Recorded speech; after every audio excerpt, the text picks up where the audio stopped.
It's just another day. Ben Johnson winning press conferences. Jaylon Johnson news. Kyler Gordon too. Hoge at Halas. And Braggs is on his game today like I've never seen. I just made that part up. The CHGO Bears Podcast starts right now.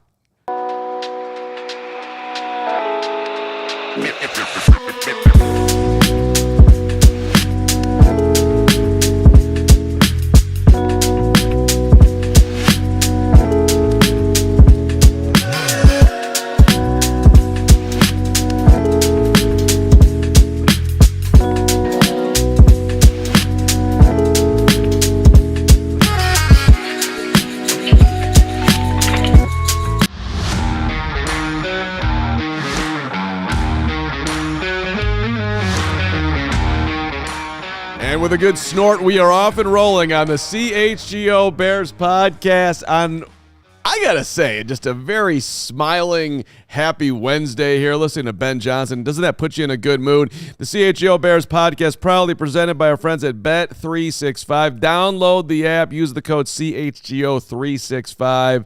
And you get $200 in bonus bets when you deposit $10 and put your first bet down for $5.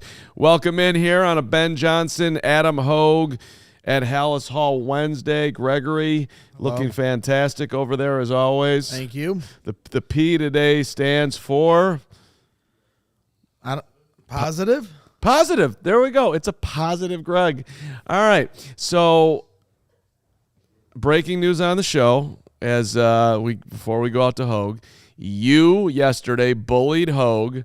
That's right. And me, but Hoge went and actually followed through, and you said, I need some Jaylon Johnson news and Kyler Gordon. No one said anything about them. And I'm like, they've already talked about it. But Hoge listened to you, and he went out, and now we know that Ben saw Jaylon in the weight room today, and Jaylon's confident he's going to be hitting the practice field soon. You did this. You created this news. We did it. Bears Twitter asked for this.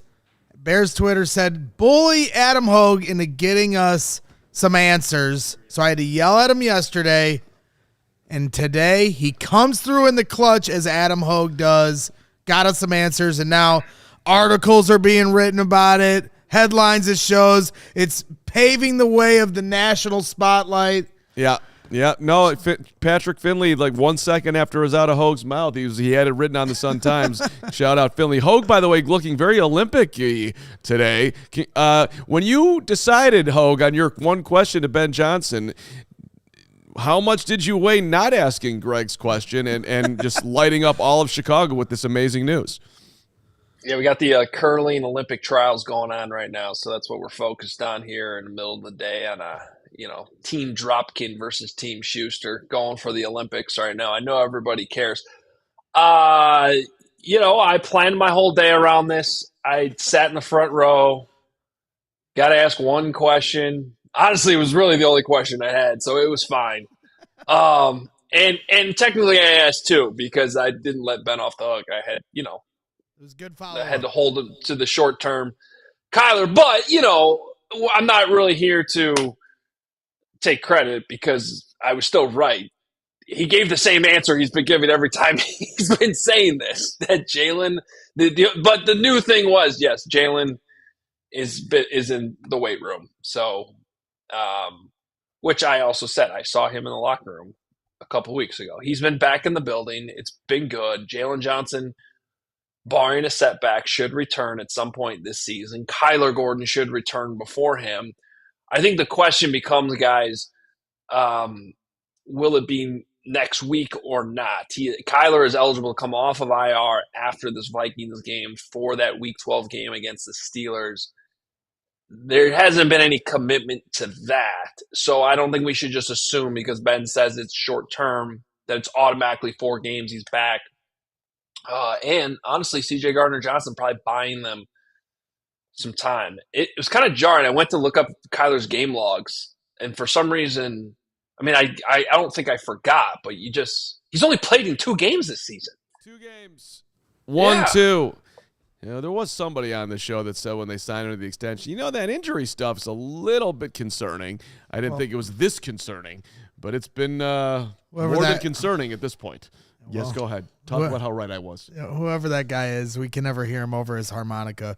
But I will say this too. I did think it was somewhat notable. Maybe this is Carm rubbing off on me with looking into press conferences too much, but Ben Johnson said the other day, "Relax over there, Adam Hoge. All right, time. It's about relax over there, Adam. I'm still wondering about what was being snorted before the show, because that's how Carm opened the show. Well, It just snorted no again. drugs. You can't hear it, but no she's drugs. She's okay? a machine over there. We weren't doing any drugs. Okay, it wasn't We're Emma off. for once. It was me. Regardless, I did, going back to what I was going to say about Ben Johnson, was asked about Kyler Gordon and CJ Gardner-Johnson, and he was like, well, I haven't really been around Kyler that much, which I thought was kind of like, I don't know how he meant that, but he was like, CJ's been playing great since he got here. I haven't really been around Kyler that much. And like, just based off of some of the things he said here throughout the season, whether it was when Ozzie Trapillo came in, and that to me, I think led the way to Darnell Wright kind of providing a spark after the bye. It just kind of felt like one of those things where he was challenging Kyler Gordon a little bit there. Or maybe I'm doing a Carm thing here and reading too much into that. I think you're doing a great thing, and it's about time. Congratulations that you took it to the next level like you are. He could have said at the time, he's like, yeah, Kyler, I don't know. When I was in Detroit smoking the Bears, he never really bothered me. He could have said it like that. He didn't. And I don't think, by the way, that Ben Johnson is anti-Kyler Gordon, but it's also it's a true statement. He's played 2 games, and your availability matters. Hoge, your thoughts on this? Yeah, I mean, look, the reality is every coach at any level gets annoyed when players aren't available.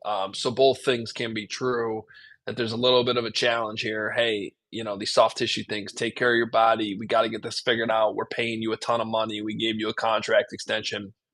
Whether they're saying that out loud or not, that is 100% being thought inside the heads of personnel decision makers and coaches inside Halas Hall, and it's completely fair. On the other hand, it can also be completely true that Dennis Allen and Ben Johnson love Kyler Gordon as a player, and that's also why they are frustrated he's not out there, because they know what type of difference maker he can be. And so it's really about coming to a solution. And I imagine at this point, with him only playing 2 games, this has been discussed at pretty high levels about how not only to get him back on the field this year, but to get this under control in the future, in future seasons, so that he can put together a full 17-game season. His name is Andrew Hiller, one of the greatest trainers around, and we might have to just hook him up with Kyler. That's my plan. But the Jaylon stuff, I mean, that's huge. Jaylon's working out. Jaylon feels good. Jaylon's expecting to practice soon. Jaylon's going to be back. I mean, I don't know how high up is the Bears. Why don't we hear from Ben on that, by the way? I'm sorry, we got a ton of Ben clips to get through here. So this was Ben giving the update. Yeah, I think we should be able to get them back at some point, end of the season here, but kind of to be determined on when those clocks will start clicking here. I just saw Jaylon in the weight room, so he seems like he's excited about where he is right now, and he's hopeful that he's going to be able to be out on the practice field here in the near future. Kyler, you initially said short. It would seem like it would be a short-term IR. Is it correct? We're still thinking that. Okay. Yeah, we're still thinking that. So I can't tell you exactly when, but hopefully in the near future here. There you go, Hoge, with the follow-up. Not that easy to do. Not that easy to do. Didn't let him off the hook. Power Hoge. Well, yeah, I mean, I think I had Pat Finley to my left trying to box me out and get in there. So, Pinley. Finley. That's his new nickname, Pinley. That's his new Love name, it. Pinley. That's it right there. No, I mean, I understand that was mentioned earlier in the year with the Jaylon stuff. The Kyler stuff, the Kyler update really hasn't changed, and I think we'll know more or have a better view of how this is going to go next week when he could potentially come off IR. But the Jaylon stuff, to me, I think is important, and it did feel like we hadn't really heard anything about that for a while. So now the question is, and he's not going to provide this, I understand this with Ben, is how quickly in December would he be able to come back? Because the Bears were able to scratch their way into a couple more wins here these next couple weeks. That's going to be a big talking point with the potential of the Bears able to try to make a playoff push. Yeah, and I think that's why the answer to that question is extremely fluid and will probably depend on a number of different factors. Most important of which is obviously how Jaylon's feeling. They've been cautious with some of these guys coming off IR. Both Austin Booker and Amen Agbangbamiga went all the way to basically the very end when they had to be activated or they would have been lost for the season with those practice windows. Remember, there's a 21-day practice window. So I would imagine in both of these cases, but especially in Jaylon Johnson's case, they'll try to buy as much time as possible, and that means winning some games. If look at where they're at with 8 games to go, going 500 gets you to 10 wins. If you could do a little bit better than that, great. But the point is, if they can even just go 2-2 over the next 4 weeks, I think that buys you some extra time to be able to make sure that when Jaylon comes back, he's good to go. And I saw a comment down there, I think it was from Eric Bochanton, which one's more important. I like Kyler Gordon a lot, but to me, it's more important to get Jaylon Johnson back at some point. Jaylon Johnson is one of 2 blue chip players on this roster, along with Joe Thuney. You need the best players on the field. I think he changes things in terms of being able to be a true shutdown corner when he's out there, assuming he can come back at the same level that we saw him playing when he was last healthy last season. So yeah, I think you monitor his health every single day. You monitor how he's practicing. You got to factor in the conditions too. He'll be practicing in colder weather here at Halas Hall. I'm assuming a lot of that stuff he'll probably be doing indoors until he gets comfortable to actually be going out in team settings. So I don't think we're anywhere. I know he says get on the practice field soon in the near future is the way Ben put it, but just on the practice field doesn't mean that he's going to play immediately. I would be as cautious as possible. Well, and I think the Jaylon being more important than Kyler at this point also is with CJ Gardner-Johnson being here is certainly something to consider there. And just another update, because at the end of the show, we talked about Asante Samuel Jr. yesterday, who signed with the Pittsburgh Steelers practice squad. So I don't even know if he ever even made it to Halas Hall with his scheduled trips, because he announced that signing yesterday fairly quickly. Well, and the Bears will see the Steelers after this week versus Minnesota. When you look at the 4 games that they have the next to go 2-2, they're going to have to handle the fading Steelers at home. Aaron Rodgers has looked very old as of late, and Mike Tomlin is not mincing words over there. Of course, the Steelers somehow always find ways to right the ship, so that's no gimme.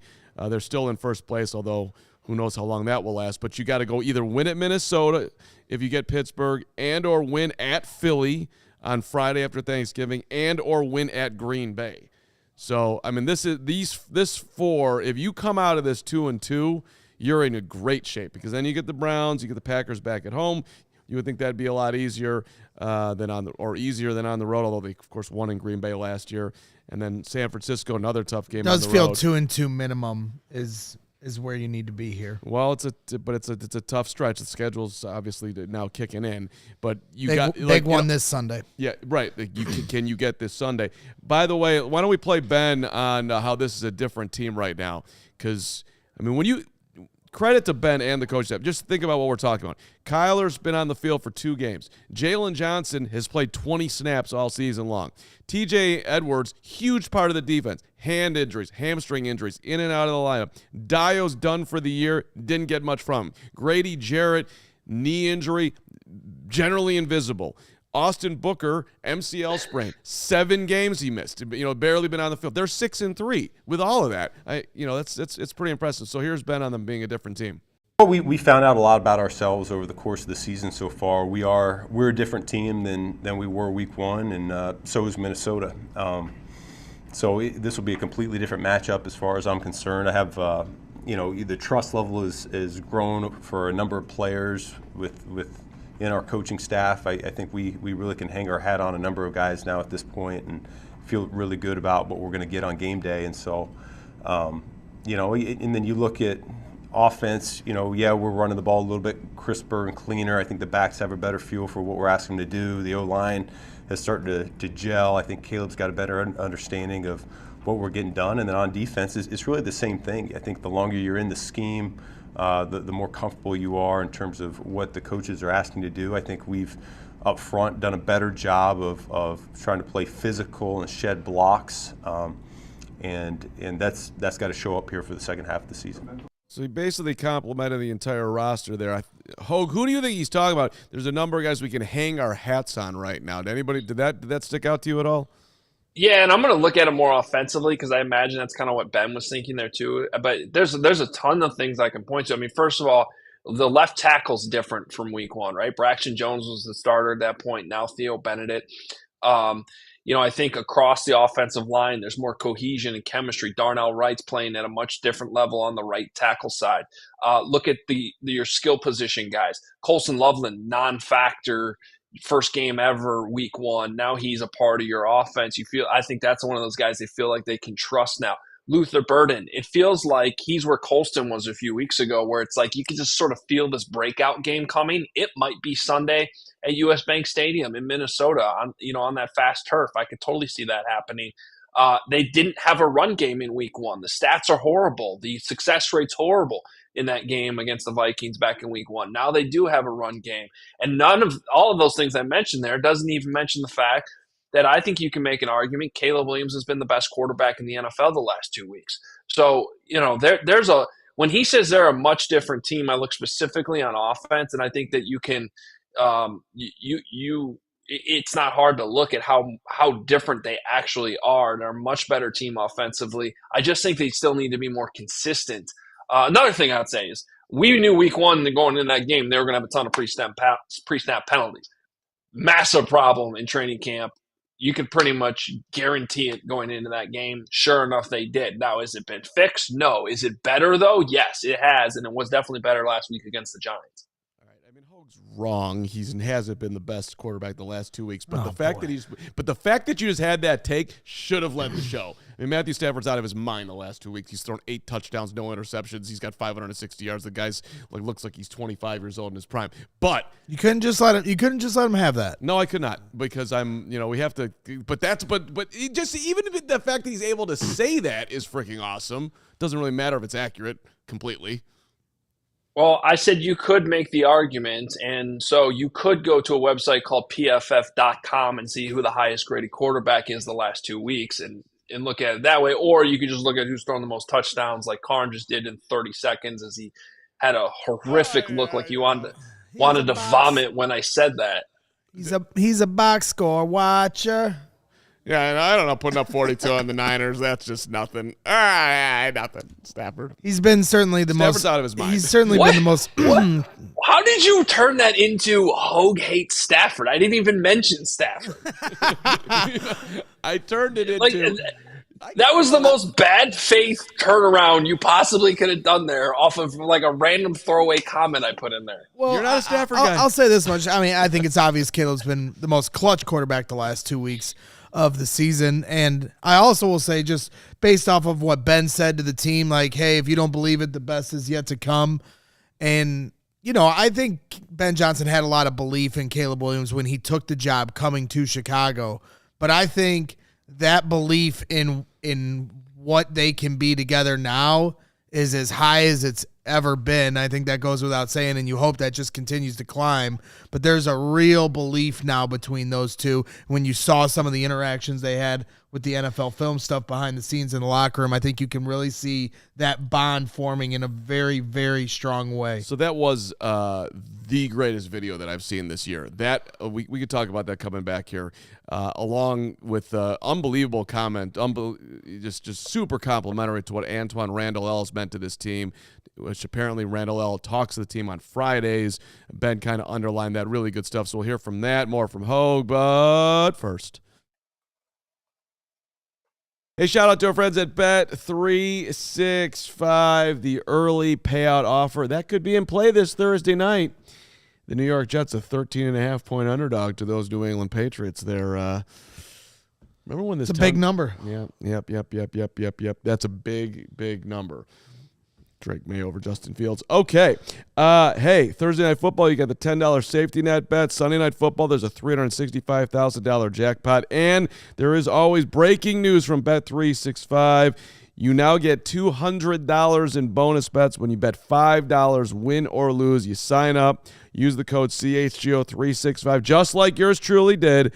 You deposit $10, you place a bet for $5, you get $200 in bonus bets if your bet wins or loses. Bonus bets can be used on spreads, totals, player props, futures, in-game, moreover, whatever the moment, by the way. I went in-game last week, and that was wonderful.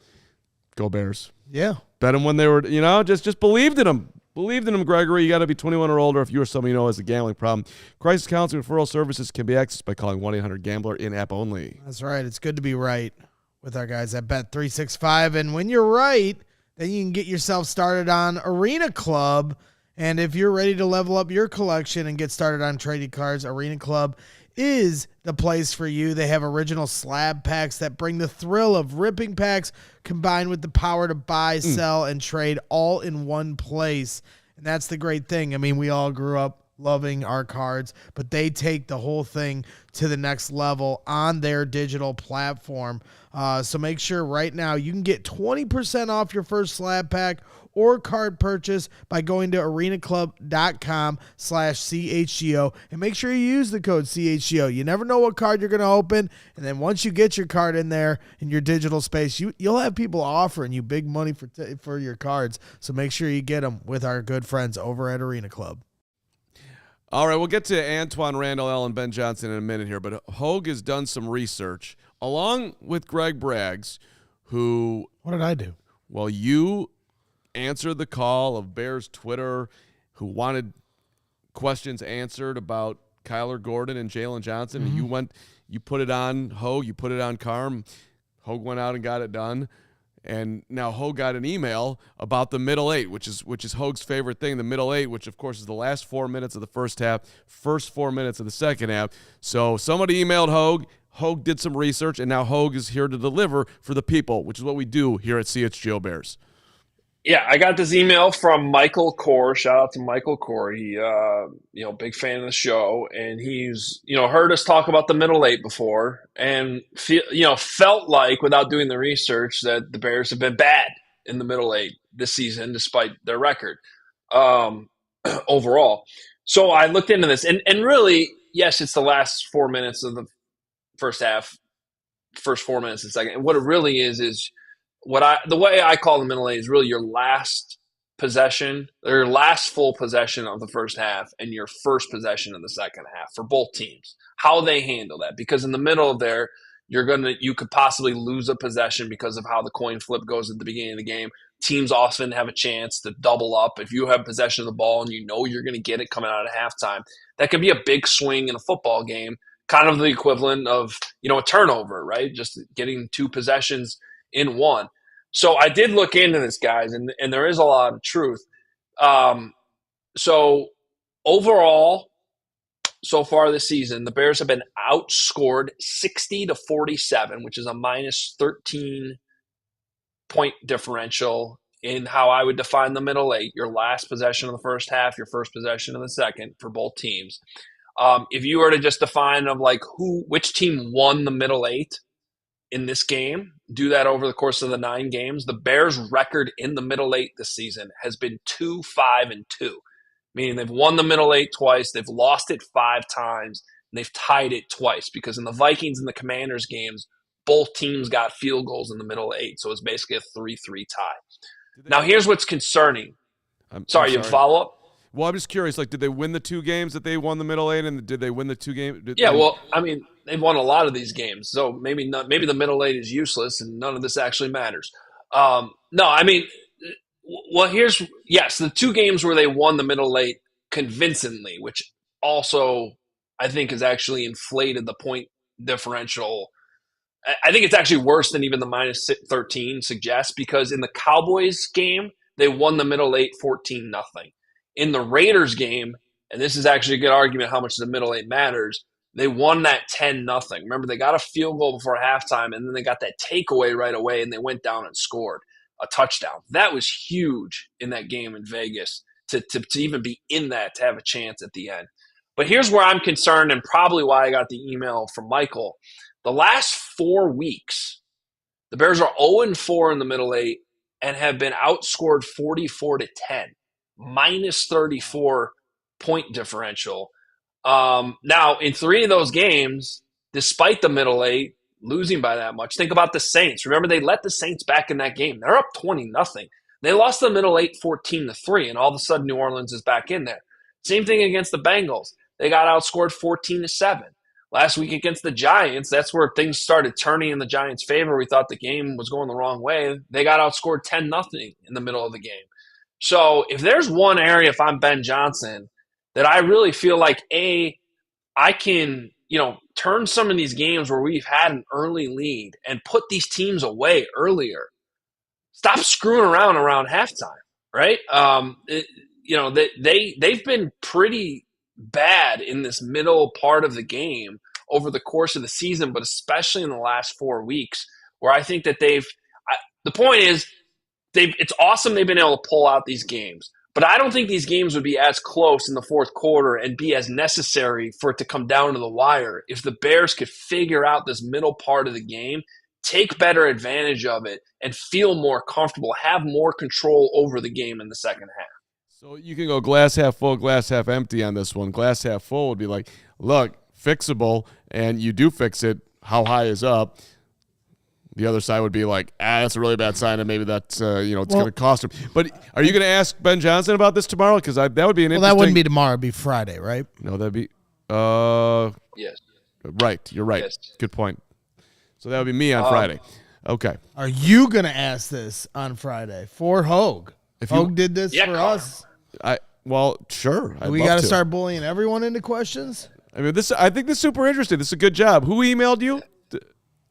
Michael Core. And by the way, I would ask him about it today, but I wasn't able to do this research until literally between the press conference and when I came out with you guys. So I did not know this before I think one of the moments that I can point to specifically was when Kyle Monungai was running all over the Bengals at the end of the first half.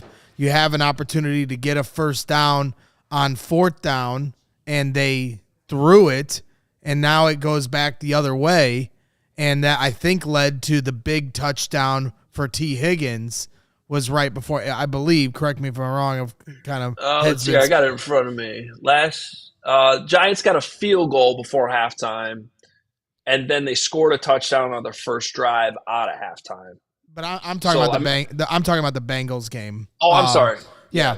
When I was upset that the Bears had an opportunity to run the clock out a little more, get a first down. It was like 1st and 8, but you had an opportunity to get a first down. It wasn't 1st and goal or whatever, or 3rd and goal, 4th and goal. They could have kept it running it with Monungai. Instead, they threw it, and that's when Caleb threw it off the field goal post. And then the Bengals went back the other way to, I believe, T. Higgins for a touchdown at the end of that half. So that was a big swing of momentum. The Saints game, to your point, was as well. So, I think it's a great call out there. Well, and that part, to me, is a spot where I would bet on Caleb getting a lot better, along with Ben, just managing the game in those moments. And we started the end of last segment, or we finished off last segment talking about, Caleb coming off the field, and he's super excited last week, and he gets in the locker room, and guys like Kevin Byard are coming up to him and dapping him up, saying, you were built for this. And then, Caleb sees Ben, and he pushes Ben, and they have the embrace. And he's like, we got to get better. We got to get better. And I'm watching this. I'm like, this is amazing. That is for a player to feel comfortable enough that he can push his head coach. You can see obviously some significant chemistry between the two. And he's also like sort of, when he say we got to get better, he almost knows what his head coach is thinking.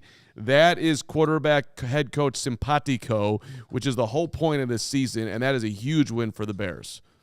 So do we have time here to sneak in the Randall L stuff about living on the known in the known? Because I think that has to do with exactly what you were just talking about, Carm. Yeah, so this was I forget exactly what the question was here. What was the question? Well, it's from Grody. It was from Grody because players have talked about this idea about living in the known. And Grody basically just asked Ben, can you explain that, like where that comes from? And this was the answer from Ben Johnson. Yeah, I can't take credit for that because really Antoine Randall is such an integral part of what we're doing. Really, the entire coaching staff is doing a phenomenal job. They really are, and yet L's got an opportunity each week on Fridays to come up and talk with the team in the team meeting, and that's something he kind of struck on a few weeks ago, and it's really started to carry through for us, where he's talking about you start with this hope going into the season, and then you start pulling away with some of these wins, and you start believing in what we're doing and the progress that we're making as a team, and then you get the next step is knowing what's going to happen next. And so it's really, I think he's been the one behind that movement. I'm glad the guys have really resonated with what he's said. It's kind of the vision of this coaching staff. You bring in all these guys with so many different experiences, from playing at this level to coaching here for a long time, and I think each and every one of them has had a profound impact on our team.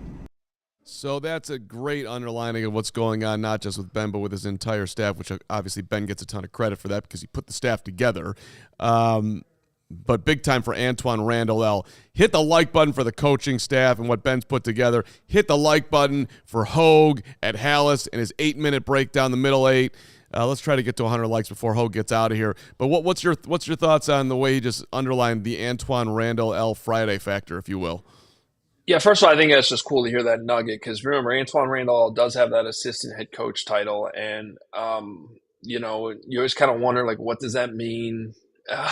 But having the opportunity to speak in front of the entire team on Fridays is something that we now know, and I think that that's good practice for him because he might have an opportunity someday to be a head coach. But in terms of like what that message is, I think this probably goes for all sports, but is especially true in football, because there's just so many guys and there's so many different variables within your roster and areas that could be a weakness versus a strength. You think you know what you have, but you don't know. Every team is truly different. Like even the Kansas City Chiefs go through this every year, with who they lost and who they gained. They know they have a good quarterback, but what do they know that they can really lean on? And I think no matter who you are, if you're a good team or a bad team, you got to figure that out in the regular season. You're not going to solve all this stuff in training camp. And I think the Bears are a great example of that this year. They still have a bunch of unknowns on defense probably and who they can really lean on each and every week. They know they have Dennis Allen, who can kind of move these chess pieces in the right spot and come up with a good enough solution as they kind of grind these games out. But offensively, what have they learned? Like, they now know they have a first-round tight end they can go to in clutch moments. They know they have a running game. They didn't know that early in the season. They now know that they can truly, I think, trust this quarterback in the fourth quarter to lean on him when they have to, kind of press the I don't want to call it the panic button, but the emergency button to be like, all right, now we got to go. So you learn more about your team. The players do too.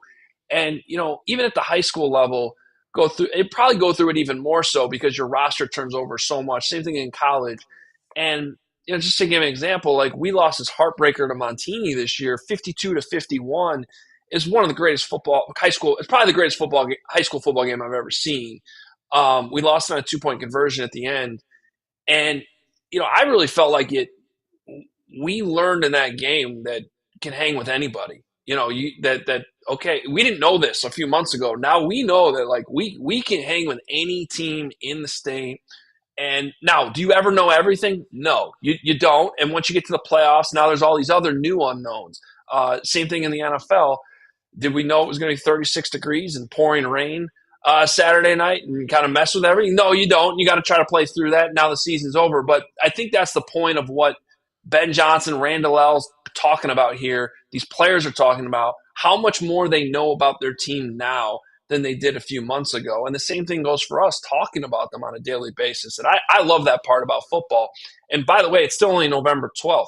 There's a lot more to still find out about this team in the next 2 months. Well, I mean, you heard it yesterday when we talked to Cole Kmet, and anybody that hasn't had an opportunity got a good solid 30 minutes with Cole yesterday. And he talked about they knew what their identity could be at camp from that really physical practice, but, knew that they had to kind of align all the pieces and the execution of it to then really, make that truly become their identity within the season. And I think that took after the bye and how they've instituted the run game and this physicality that they've been bringing to the table. You see it across the board. I mean, Darnell Wright keeps getting highlighted nationally, but Jonah Jackson is also really starting to do things special on the inside that I don't know is being truly appreciated to this point. Joe Tooney, is constantly the guy that no one talks about on this team and, is arguably your best player on the team. So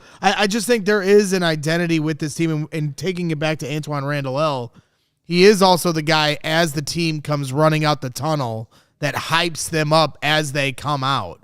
He's also the guy at Family Fest that addressed all of Soldier Field. He's the hometown kid.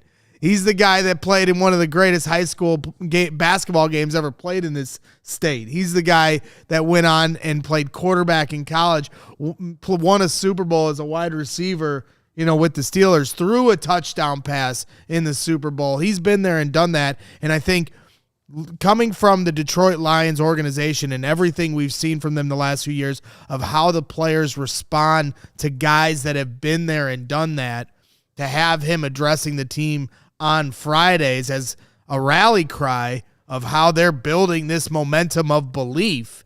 Another thing Cole talked about yesterday, the good, better, best might have been silly at first. They're believing it now. He's also the guy who played at the university who's going to dunk on Hoge's University this weekend, too, if we're just going to add on all the things that of Antoine Randall's resume here, just for the... I'd still take Randall L. IU over Mendoza. Gary's going to get mad at me for that. Yeah. Randall L. was a monster. Hey, before you go, what do you think as far as the living in the know? What is the unknown with this team right now? Let's flip it around. What don't we know? Choose from, but what jumps to mind? Yeah, I think we don't know that whether or not this, like, if there's two things that I think could take the Bears to a legitimate, like, competitive level where you could safely say, hey, I think they're going to get in the playoffs and they might even win a game or two. Offensively, they just got to find a way to be more consistent, and I think and that speaks to what I was just talking about with the middle eight, not having these random moments in the middle of the game where you go 3 and out. At one of the drives I looked up, they literally went 3 and out in like 20 seconds coming out of halftime. I forget which game that was. I don't have it in front of me right now. But there's these moments where it might have even been the Vikings game, honestly, back in week 1. But they just got to be more consistent offensively. We know they can do it now, but can you do it more consistently? And then defensively, I think it just comes down to not only how healthy can they get, but can they stay healthy? Those are two big ifs. But if they can get TJ Edwards, Kyler Gordon, and Jaylon Johnson back, and they stay healthy once they come back, I think this is a completely different defense, even without a dominant pass rush. I think that becomes a defense now with a consistent offense. You could win a playoff game or two. So those are the two things that I would point to that we still don't know about this team. I completely agree with you about the consent. We know this offense can be explosive, but we don't know if they can be consistent. Cole also talked about that yesterday. And on my side of things on the defense, the one thing I think we don't know that they absolutely need week to week is, can they generate turnovers? If they're not getting those takeaways, which you can call luck or not, Briggs doesn't define takeaways as luck. I think when a quarterback throws a bad pass right into someone's lap, that's a turnover. But when you knock the ball out, when you're Austin Booker and you come across and get physical, that's a takeaway. That's purposeful. So can they generate enough takeaways that where they don't have to depend on the other team to get the ball in their hands? That's going to be the biggest thing we don't know that they have to do if they want to make the playoffs. Well, they do lead the league with 20 takeaways, which some would speculate that is not sustainable, but maybe it is. We don't know. They've also been great about not turning the football over on offense. Their turnover differential is best in football as well. Excellent underlining. Thank you, sir. Yeah. Hoge, phenomenal performance as per always. Hit the like button on the way out for Hoge. We did get to 107, but let's keep it rolling here. We got a ton more from Ben to get to here. Some stuff that really just put a smile on my face, so we'll do that. And I got one more thing that we'll Well, I just want to add on to what we on the unknown as far as the defense, some stuff for you. But Hoger, great stuff. We love you. Phenomenal. Love the middle eight and everything you did today, buddy. Yeah, it was a great email from Michael. Appreciate it. Good stuff, guys, and have a good rest of the show. All right. Adam Hoge hanging out. Caleb talking later. We've got a ton to do here, and I think I might have to rejigger the poem that I did yesterday. So, that's possible at the end of the show as well. See you later, Ho. You don't need to be here for the poem. But first, want to give a big shout out to our good friends over at Monarch Money. I'll tell you right now, a few weeks ago, we bought our new car after I crashed our old one. And I needed Monarch Money to get my finances in order, really to help Jenny get our finances in order. Oh, yeah, Jenny needed because that. then she understood exactly what our budget was to be able to buy a car. They help you feel organized and confident with Monarch Money with your finances. It's an all-in-one personal finance tool that brings your entire financial life together in one clean interface on your laptop or on your phone. So right now, just for our listeners, Monarch is offering 50% off your first year. This is a can't-miss offer here right now. So don't let financial opportunities slip through the cracks. Use code CHGO at monarch.com in your browser for half off your first year. That's 50% off your first year at monarch.com with code CHGO. Just doing everything to save you money here. We continue on with our friends at Mint Mobile. If you're overpaying for wireless, it's time to say yes to saying no. And let me add in a couple more. No, no, no, no, no. Mint Mobile, their favorite word, no contracts, no monthly bills, no overages, no hidden fees, no BS yet. That favorite word is no. No, no, no, no, no, no, Mint no, no, no. Mint Mobile. Here's why I said yes to making the switch and getting that priceless wireless for $15 a month. High-speed data, unlimited talk and text, delivered on the nation's largest 5G network. Are you listening? Come on. Ready to say yes to saying no? Make the switch to mintmobile.com/CHGO. That's mintmobile.com/CHGO. Go there and then make your upfront payment of $45. That gets you 3 months. It's a limited time new customer offer for those 3 months. Speeds may slow above 35 gigabytes on the unlimited plan. Tax and fees are extra. See Mint Mobile for details. Okay, unknowns. We're going to get to Ben on the unknown of where Caleb can go this year. But let me just underline this for you, Gregory. Mm-hmm. The defense. Do you know what number they rank in the NFL out of 32 teams in giving up points? 23. 28. 27.4 points per game. Do you know what they rank in giving up yards? 30th. 27, 375.7 yards. How about yards per rush? You have any? Well, how many yards per rush do you think they're giving up right now? Steven, let's go to you. Yards per rush, Bears right now. 4.7. Greg? 4.7. Strange. 5.18 is the answer. That ranks. That's what I was gonna say. 28th. So you can't. If you're talking about beating the Packers, beating the Eagles, even beating the Vikings, and maybe in the Steelers, you can't. They cannot continue to give up that level of production on the ground. It's going to kill you, Especially with mobile quarterbacks. I mean, we've seen it with Jackson Dart, Tyler Huntley, and Jaden Daniels, all really giving them problems. And J.J. McCarthy is somebody that's going to want to get out on the move. You have Jalen Hurts coming up here in a couple weeks as well. So that's another big point of emphasis for me with this team. I don't really know how they fix it, but it's killing them right now. Well, right. How I'll tell you how they fix it, or I'll give you a slight pathway to it. Austin Booker's got to be a difference maker. The rest of the way they didn't have him. It's a big ask. He's been showing up the last couple weeks. Yep, but he's got to be in there. So does Tryon-Shoyinka, who had a cup of coffee last week in his first week. Like, he's got to be somebody in the rotation that actually can be a functional part. All right, it would be great and maybe I completely. need TJ Edwards back too. Right. It'd be great if you could get some guys healthy. Listen, when I see Grady Jarrett walking around Halas Hall, it ain't right yet. So can he get healthy? Probably not, but that would be a big-time deal if somehow, some way he finds it. I maybe need to sit him another week just to let things calm down. But, you're talking about a guy who's had surgery in the middle of the season. That hasn't been talked about a whole lot, but that happened. Beauchamp, that's an interesting one. Putting Chris Williams, who was hurt, they put him at defensive end to help the run game. Dennis Allen getting creative with what they have and finding some success. The only reason that the defense has done enough to help them win games is the Bears have been phenomenal on third down, all right, which they're 6th in the NFL on third down. That's a big-time deal. That means he's dialing up guys like he dialed up C.J. Gardner-Johnson twice last week. Jermaine Edmonds. Yeah, and they've been very good in the red zone. They've been in the top half. So, he shout out Dennis Allen is the point of this whole thing, that he's finding out ways to survive when you didn't get any production from Dio. Montez is playing better as of late, but this is going to be that's the biggest unknown to me as far as moving into the tough part of the schedule. Exactly. That's where I think this is going to a whole nother level now because of the teams you're playing. Maybe this Vikings team is still a team with flaws.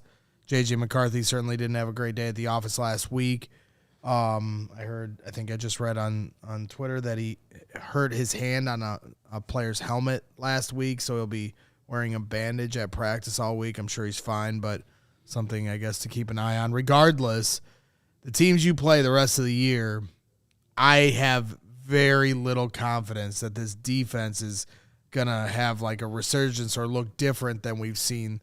And if you're saying they're giving up 28 points a game, and now we find I'm not saying it. That's what they're doing. Right. Yeah. Right. I'm underlining it. Right. Well, thank you for that. Yeah. Underlining, because that terrifies me with the idea that now you're playing teams that, are in the playoffs, and so this is going to be a tall order for this team, and even more so, an even bigger test of how this offense can continue to try to carry this team to wins, which is something I never thought I'd even suggest in Chicago. So that's where, as far as the unknown, how far can Caleb get this year? How far can the offense get this year?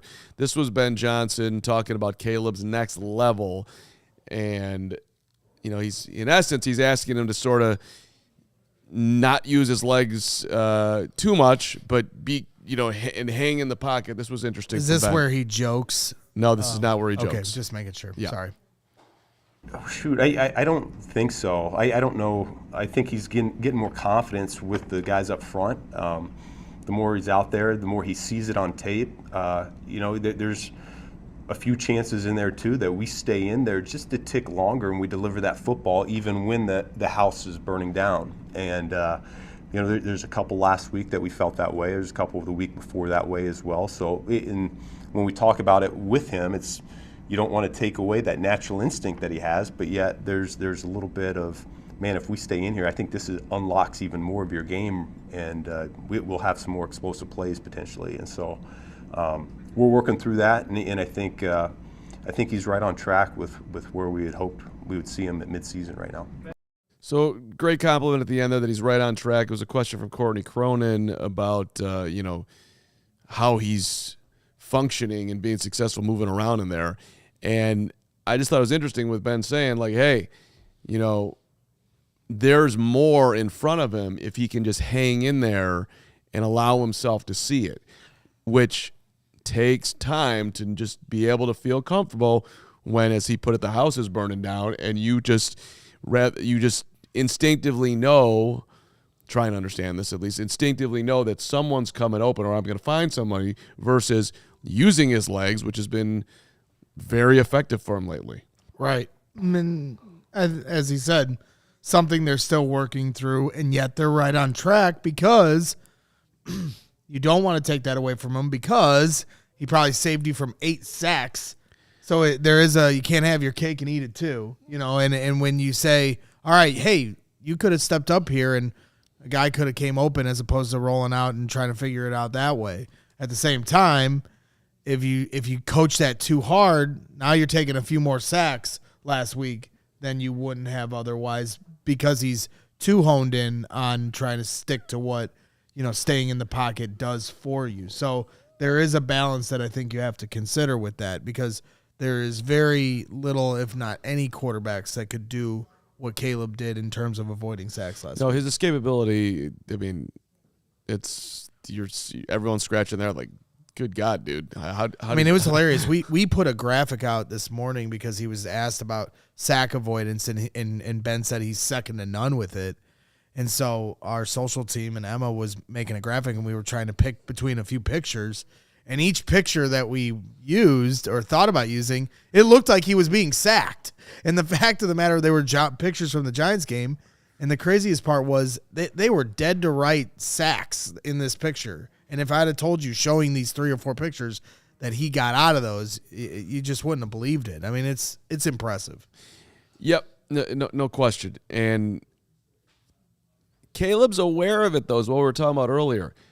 We got to be better. We got to be better. We got to be better. I love that. Dude's driven. Dude knows it. Dude's partnering with Ben. All the good things. By the way, why wouldn't you want to partner with Ben? You want to hear him talk about himself being the best coach in America? What do you see, Ben, when Caleb's whizzing around back there making the offense, pulling out miracles? What do you see?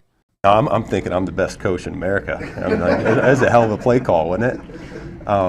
No, I think that's the beauty behind what we have going right now is, as a coaching staff, we try to get that primary receiver open as much as we can, and sometimes the defense doesn't cooperate with you, and so Caleb knows that if we can't get 1 to 2, or if he's feeling the pressure, that he can still make us right, and we can still have a good play. So I think that's a cool thing about where we're at right now.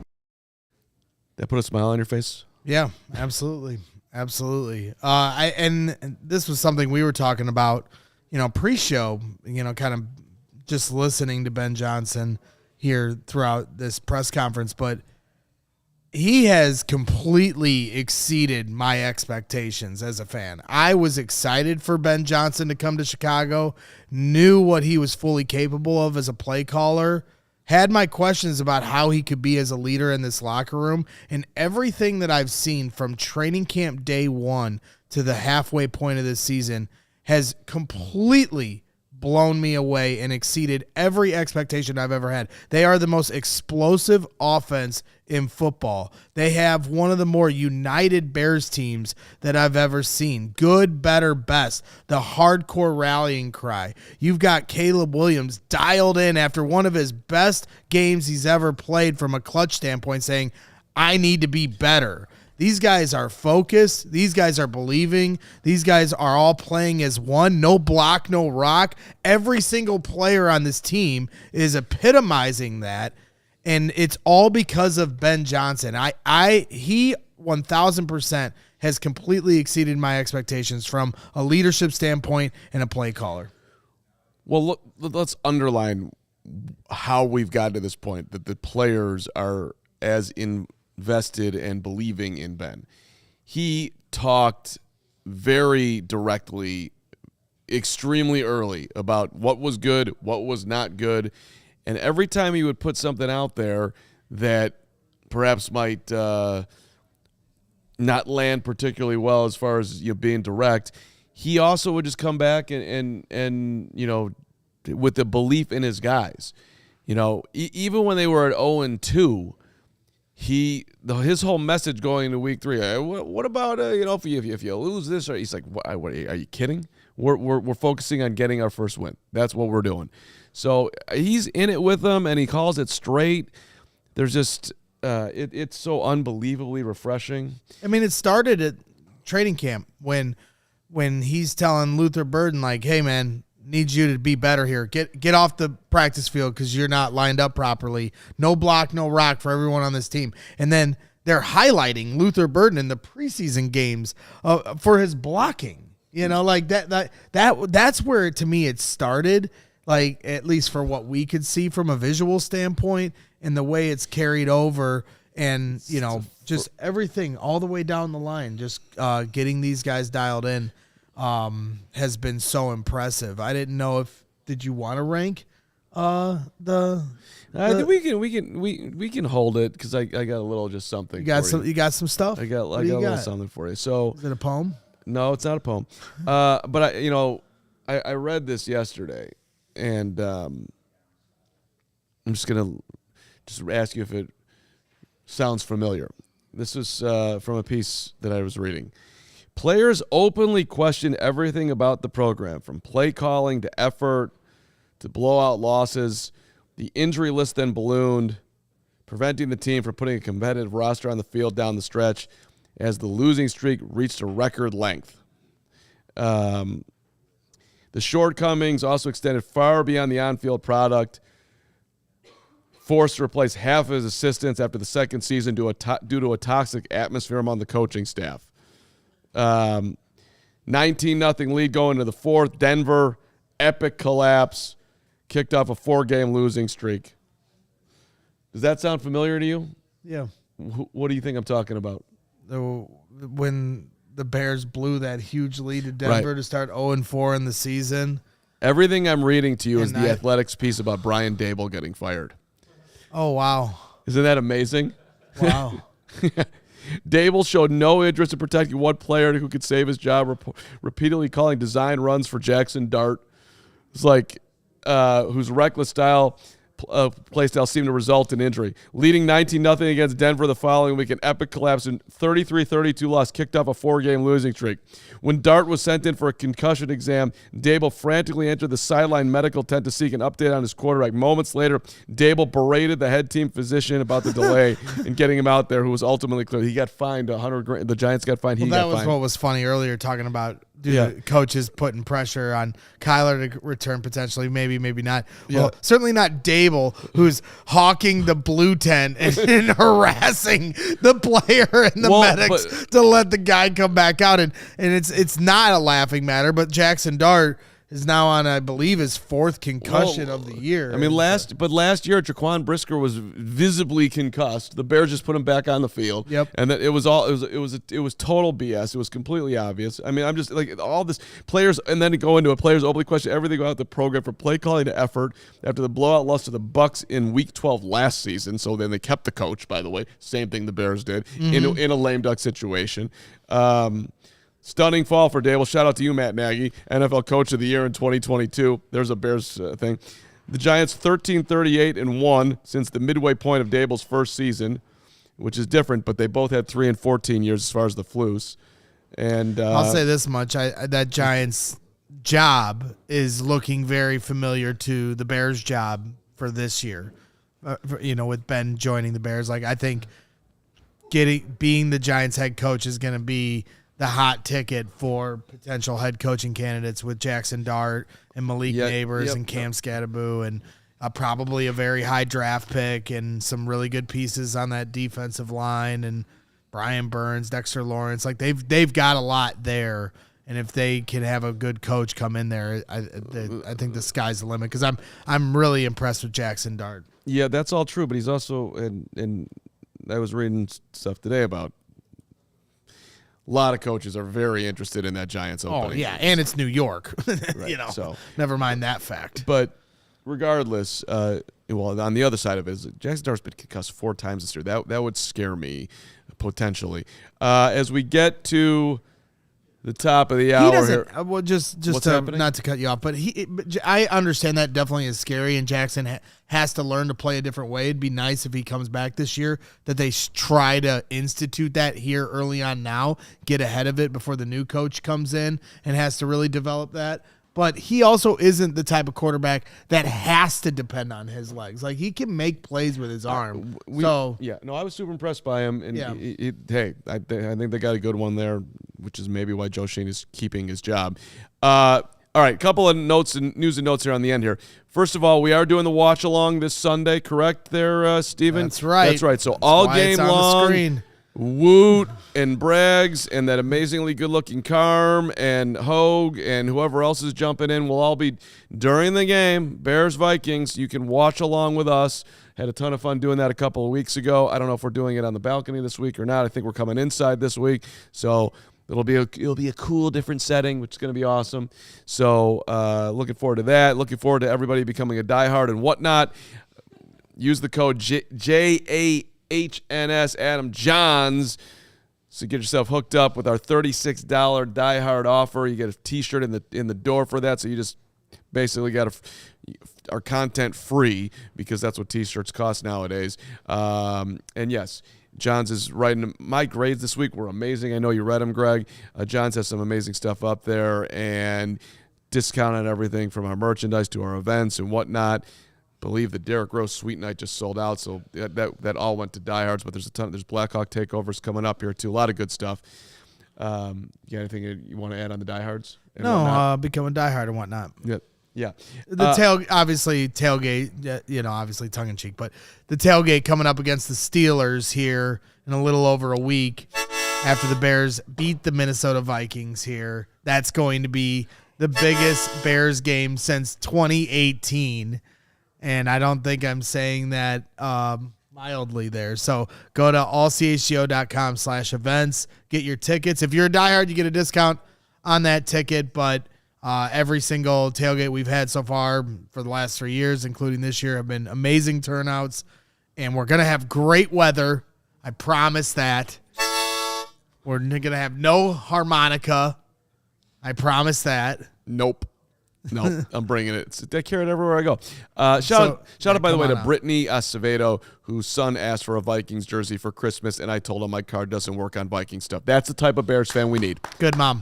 Yep, that's a good job. Good mom. You get no purple. Make him shovel. Yep. You want to buy something, you got to earn it like that. That's just not how this works. I like that. I like that out of Brittany. Anything else on that? We have super chats to get to here. Well, hold on. I got it. Oh, God. Yep. What? Well, first, okay, we'll go serious first because you're just so annoyed. Bob Thomas, who kicked for the Bears before Kevin Butler, has an event coming up with Don Pearson, who used to write for the Sun-Times. Bob is also, was a Illinois Supreme Court judge for 20 years. Wow. This is through our friends at Big Brothers Big Sisters. It's called Between the Benches, so we wanted just to promote this and give you a chance to come on out. I'm planning to be there. Interesting night a week from tomorrow, Thursday, November 20th. So that it's out in Lake Forest College. So for those who are in range of that and have next Thursday night free, that should be a pretty cool event. There's a QR code for you to get yourself involved. Shout out to Bob and I'm looking and Don, who did this for a long time. And thank you to our friends at Big Brothers Big Sisters for everything they're doing. Emiliano, my little, he's dominating, doing great work here. Lori and I on Monday nights in Highwood, we've been having a great time with that. So it's been a lot of fun. Thursday, November 20th. Yeah. Purdue plays Memphis at Mackey. So you'll be there? And, I will be. And do you know who the coach for Memphis is? Anthony Hardaway? Yeah, Penny. Yeah. So I'm like, I'm super excited. You're going to go up and be like, Penny, I love There's you? a chance I lose my credential that day. I love Penny. Penny Hardaway, man. The fact that they credential you, period, means that you won't lose your credential. You're sitting there taking photos with championship things. You're like, yeah, they're great. The Purdue people are absolutely fantastic. The media people there are great. Fans are great. Team is great. Excited to see Penny Hardaway at Mackey Arena. It's going to be a lot of fun. Yeah. One shout out that I missed from the other day at the tailgate, Bob Jacobson, whose brother Mike I was good friends with for many, many, many years. And Bob came out alongside his buddy Doug, and they dominated on the table. You talked to them. Mm-hmm. They were awesome. I think I forgot to shout them out the other day, so I wanted to get that in there. Okay, good. And now I'd like to just mention what happened last night, if you don't mind, Greg. What happened last night? Well, it was the You better opening. make it quick. It was the opening week of the tennis playoffs as the 6th seed coming in, playing the 3 seed. Hogan is curling, and then you with this. Yeah. So the schedule, Losers. The schedule comes out each week. It's the results from the week are on one sheet, the standings are on another sheet, and who you're playing that week is on another sheet. So I'm looking at the who you playing sheet. I don't know why I need to talk about all the sheets, but it's kind of fun to look at. You look at the standings, look at the results, and you get to this, and you get excited, just like that, as to who you're playing. And so I'm playing Tuesday night against Ray in the opening round of the. He was in 3rd place. I'm in 6th place. Mm-hmm. And then on Wednesday night, there's 3 nights, Monday night, Tuesday night, Wednesday night. You're going to play one of the 3 nights. On Wednesday night, it's listed Ray semifinals. Scarpelli? No, the guy that I'm playing, not Scarpelli, but shout out Ray Scarpelli. The guy that I'm playing on Tuesday night, they had already marked him as a winner and potentially his semifinal match on Wednesday. Because they knew. Because they knew. They knew. And I went out last night. I stretched. I warmed up on the court. I hit some serves. I busted out the harmonica to get the vocals going. Just reminding myself to be present. Mm-hmm. Be present. Mm-hmm. And then I went out there. And I lost 6-2, 6-3 in my season. The fall season has come to an end. Yes. Ray got me. How old was Go he? back to wading in the water. Ray's younger than me. Okay. All right. Yeah. At least there's that. Yeah. At least Go there's back that. to Midtown and do your thing where you just like sit in the water. I do need to get in the sauna at Midtown, steam, whirlpool. Thank you for letting me talk about my tennis match. It means a lot fine. to me. I talked about Penny Hardaway. You can talk about your tennis match. It's the trade-off we do. Carm here. Sweet Baby loved that. That was riveting stuff. He is the last person that you like. Somebody that's named Carm Sweet Bippy in the chat isn't, indicative of if that was worthy of listening to or not. Scott Steven, rate.com calling the show. Right, we're on the show. Love you guys. Can't wait to be talking to you when we're not on the show. Thank you. the phone. See you later. Yep, calling him back. Lance Pointer, $10 super chat. And then he brought in another $10 super chat. So that's $20 from Lance Pointer Yeah. or Poirier. I'm sorry, I can't read. It's the screen. Poirier. Poirier. Yeah, distant relative of Ferrier. Poirier and Ferrier. And Gardenier. And Garden Ho. And Gardenier. Gardenier. The French family. We're growing. Lance Poirier says, happy 7th birthday to my son, Max. All right. He became a fan of the show after a very anatomical Mando ad read from Carm this summer. Grateful he won't grow up watching a Bears team suck in QB purgatory. That's a great job by your son. Phenomenal parenting. Way to go, 7-year-old. Shout out Layla Burnfield, also 7 years old. She's doing amazing work. $5 from Philip J. Fry. Carm, my man, you can't mock Greg when new news came out after his request about Jaylon. Hey, I will mock Greg whenever I want to mock Greg, even if Greg is right. He actually didn't mock me as much as Hoge did. Hoge was the who cares? Who cares? No one cares about He's this. saying I'm mocking you today. Oh, I didn't know. I didn't really in my mockage levels. It was a very. I was gonna say, I think that's just how you naturally speak to me. Yeah, it's 4 years. It's just a natural condescension, insulting vibe to whatever you say to me. Do you want to tell everybody what happened when I was looking at my phone earlier and everybody in the room looked at me oddly before the show today? I made some weird noise and yeah. I mean, that was just that has nothing to do with what we're talking about here, but I'm happy to share it with the audience. At one point, we're all getting ready for the Ben Johnson presser, and Carm just I don't know, he deflated like a balloon or something. He was like, ugh. We all looked at him like, it's kind of orgasmic. What the hell was that? What are you looking at on your computer over there? And he's just like, what? What did I do? He was receiving a text with some annoyance. I invited my brother to Thanksgiving and he told you no. He told me no. Your brother hates you. I don't know. Everybody hates you. I don't know about anybody. Sorry. Oh.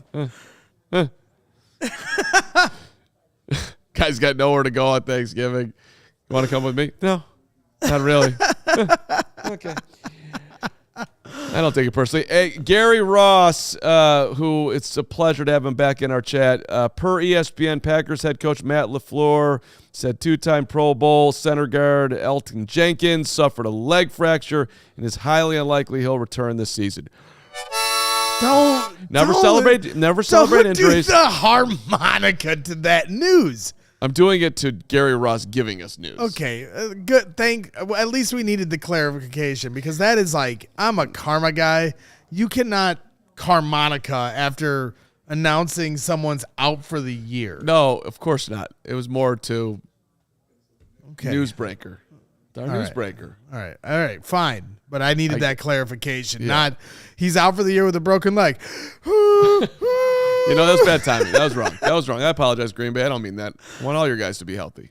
Oh, then I want, God. See, look at now you even got Sweet Bippy turning on you because of that. He doesn't turn.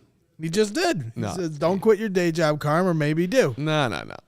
He doesn't That's mean that. You have someone with your name as their. You don't know Sweet Bippy the way I know Sweet Bippy. Oh, boy. Yeah. All right. Well, tomorrow, big show. We got a big show tomorrow. Paul Allen, voice of the Vikings, going to be on the program. Mm-hmm. Adam Johns going to be on the program. Probably have some Caleb reaction / clips from today that we'll bring back. The best of Caleb, we'll call it. That's going to be on the program. Steven is going to tell us something that we have. X's and Hogs. X's and Hogs with intro song will be on the program tomorrow.